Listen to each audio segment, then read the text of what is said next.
শুভ সন্ধ্যা। আপনাদের সাথেই আছি আমি শাকিলা মতিন মৃদুলা। প্রিয় দর্শক শ্রোতা, সবাইকে আমন্ত্রণ জানাচ্ছি প্রতিদিনের সান্ধ্য আয়োজন শুভ সন্ধ্যার আজকের আয়োজনে।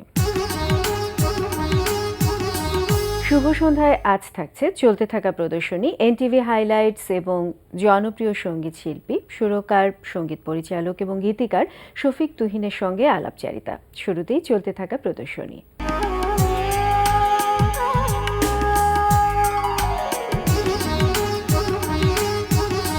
প্রথমেই জানিয়ে দিচ্ছি ঢাকার বিভিন্ন গ্যালারিতে চলতে থাকা চিত্রকলা প্রদর্শনীর সময়সূচি। ধানমন্ডির শিল্পাঙ্গন গ্যালারিতে অনুষ্ঠিত হচ্ছে শিল্পী সোহেল রানা প্রাণনের একক চিত্রকলা প্রদর্শনী এক্সিস্টেন্স। প্রতিদিন দুপুর 12টা থেকে রাত 8টা। এই সময় প্রদর্শনী চলবে 15 এপ্রিল পর্যন্ত। গুলশান বেঙ্গল আর্ট লাউঞ্জে অনুষ্ঠিত হচ্ছে দ্য ইনভিজিবল স্ট্রিট আর্ট প্রদর্শনী। দুপুর 12টা থেকে রাত 8টা। এই সময় প্রদর্শনী চলবে 9 এপ্রিল পর্যন্ত। ধানমন্ডির গ্যালারি চিত্রকে অনুষ্ঠিত হচ্ছে চিত্রশিল্পী ইরানি আহমেদের একক চিত্র প্রদর্শনী রিফ্লেকশনস অফ মাই ফিলিংস। সকাল 10টা থেকে রাত 8টা। এই সময় প্রদর্শনী চলবে 8 এপ্রিল পর্যন্ত। এবার এনটিভি হাইলাইটস।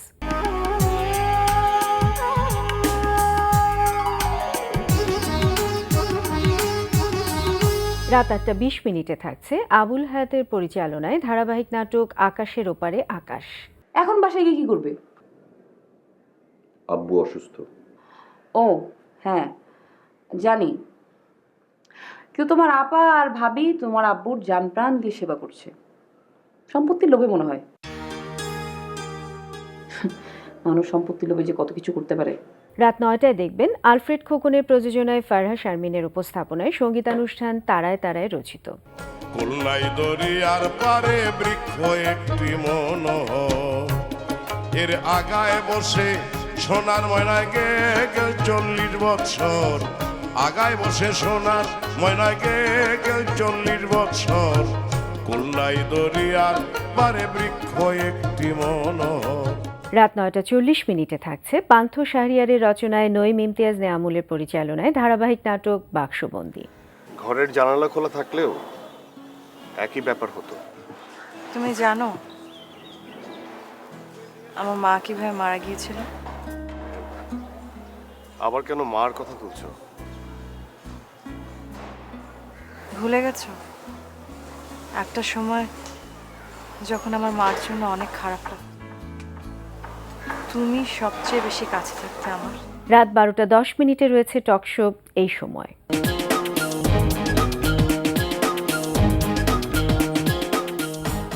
এই ছিল এনটিভি অনুষ্ঠানমালার হাইলাইটস। এরপর আসছি আলাপচারিতায়।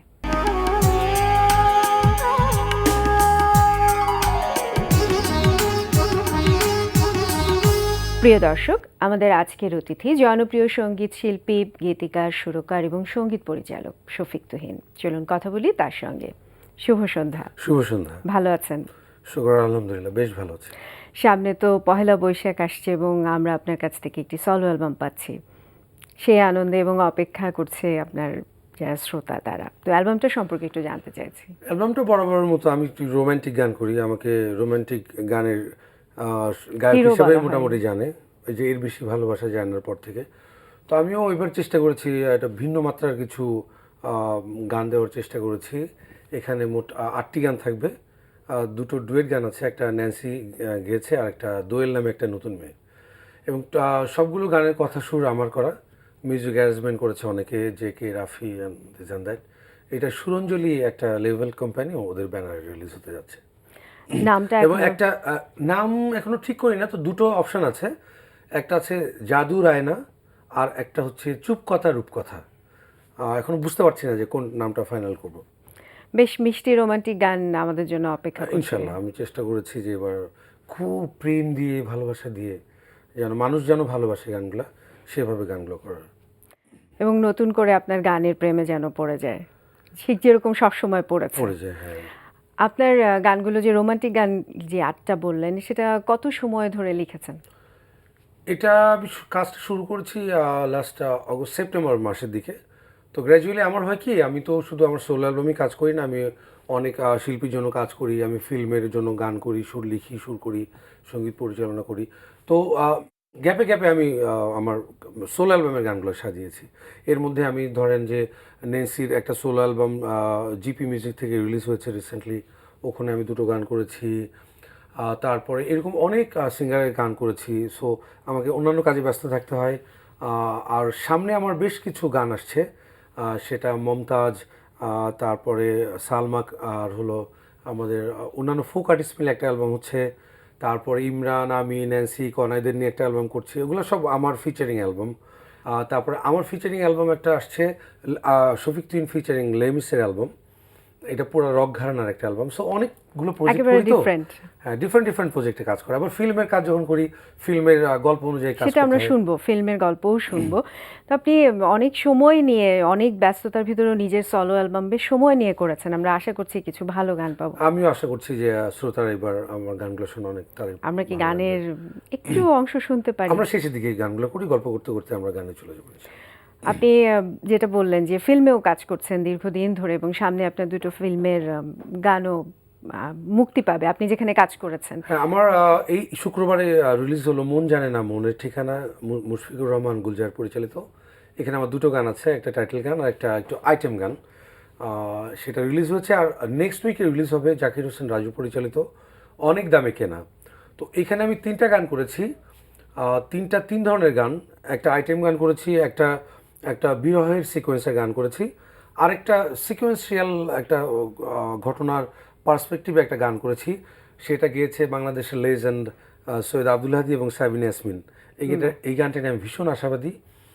এবং ওনারা গান গাওয়ার পরে আমাকে খুবই আশীর্বাদ করেছেন, এবং তারা বিভিন্ন পেপার পত্রিকা এবং তাদের ফেসবুক ওয়ালে লিখেছে যে অনেক দিন পরে ভালো গান করেছে। এটা আমার জন্য একটা বড় প্রাপ্তি আমি বলবো। অবশ্যই, তারা ভালো গান না হলে করার কথাই ডেফিনেটলি, না। মানে এরকম লেজেন্ডের সাথে কাজ করা আসলে এটা আমার লাইফ টাইম এক্সপিরিয়েন্স। আমি বলবো যে আমি খুব সৌভাগ্যবান যে বাংলাদেশের একেবারে শ্রদ্ধেয় রুনা লায়লা, সাবিনা ইয়াসমিন, জেমস, আইয়ুব বাচ্চু থেকে শুরু করে এখন যারা গান করে একেবারে নতুন ছেলে সবার আমি কাজ করতে পেরেছি। যে একটা ওয়াইড রেঞ্জে কাজ করে আমি বুঝেছি যে আসলে ওনারা যে কেন আজকে লেজেন্ড হয়েছে, গানের প্রতি তাদের যে ডেডিকেশন, এবং গান যখন গাইছেন গানের কথাটা, এবং ফিল্মে গান করার আগে তিনি পুরো গল্পটা শুনলেন, এই যে প্রফেশনালিজম, এই যে উনি গল্পের ভিতরে ঢুকে যে গান করলেন এবং এত সুন্দর এক্সপ্রেশনস, এত সুন্দর করে গাইলেন, এটা থেকে অনেক কিছু শেখার আছে আমাদের আসলে। কাজকে ভালোবাসা, Really? ভালোবেসে কাজ করা,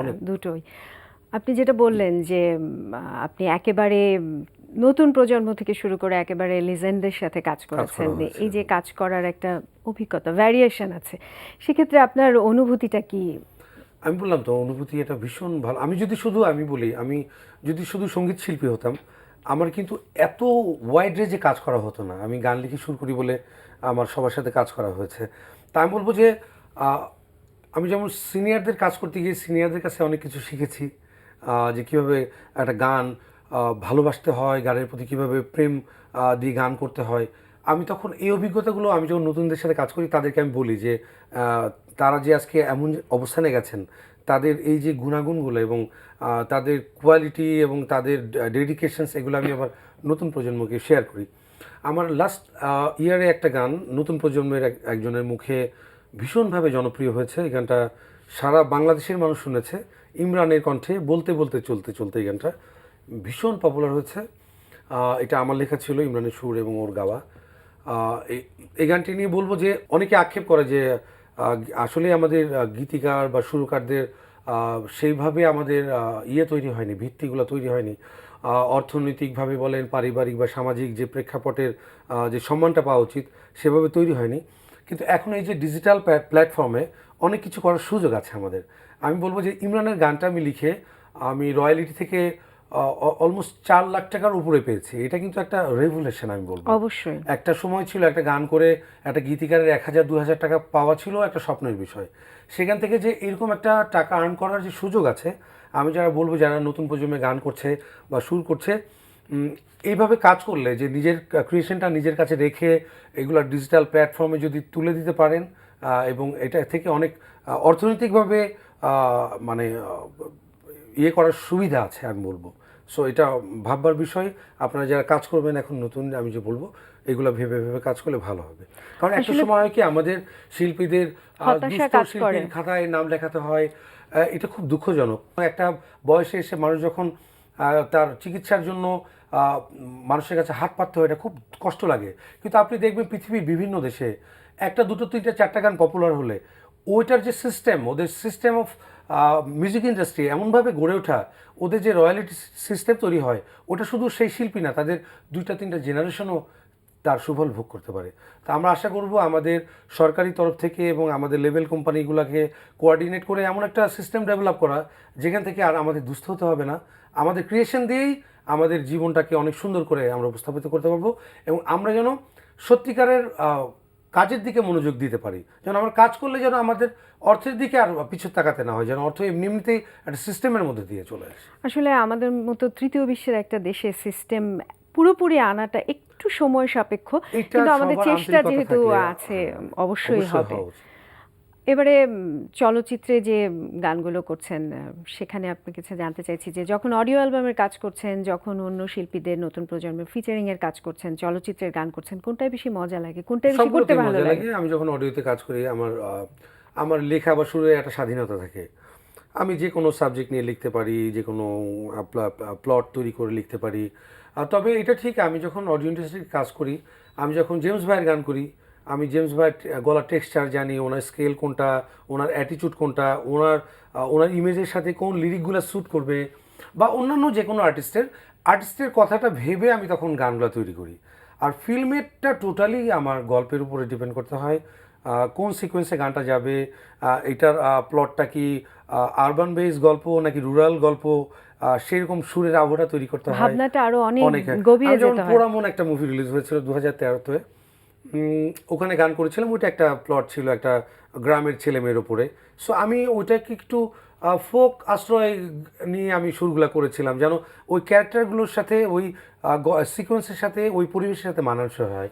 আবার অগ্নিতে আমি গান করেছিলাম, ওইটা একটা পুরা শহুরে গল্প, বাবার প্রতিশোধ পরানো একটা মেয়ের গল্প। সো ওই গান করেছিলাম, একটা রক গান, যেই গানটা দিয়ে আমি যে লেমিসের কথা বলছি, ওইটা দিয়ে ইন্ট্রোডিউস হয়েছিল ওই ফিল্মে, একটা রক গান দিয়ে, টাইটেল গান। ও এখন ফ্রিকোয়েন্টলি ফিল্মে কাজ করছে। এটা আমার জন্য একটা অনেক আনন্দের বিষয় যে আমি তাকে পিক আপ করেছিলাম গান করার জন্য এবং সে কন্টিনিউ কাজ করছে। তো এইসব বিষয়গুলো ডিপেন্ড করে যে আমার গল্প, আমার সাবজেক্ট, আবার আরেকটা ডিপেন্ড করে ডিরেক্টরিয়াল চয়েস, প্রডিউসারের চয়েসের উপর ডিপেন্ড করে। দেখা যাচ্ছে আমি অনেক কিছু ভাবলাম, আসলে আমার ভাবনার সাথে তাদের সঙ্গতি হচ্ছে না, তখন অনেক কিছু কম্প্রোমাইজ করতে হয়।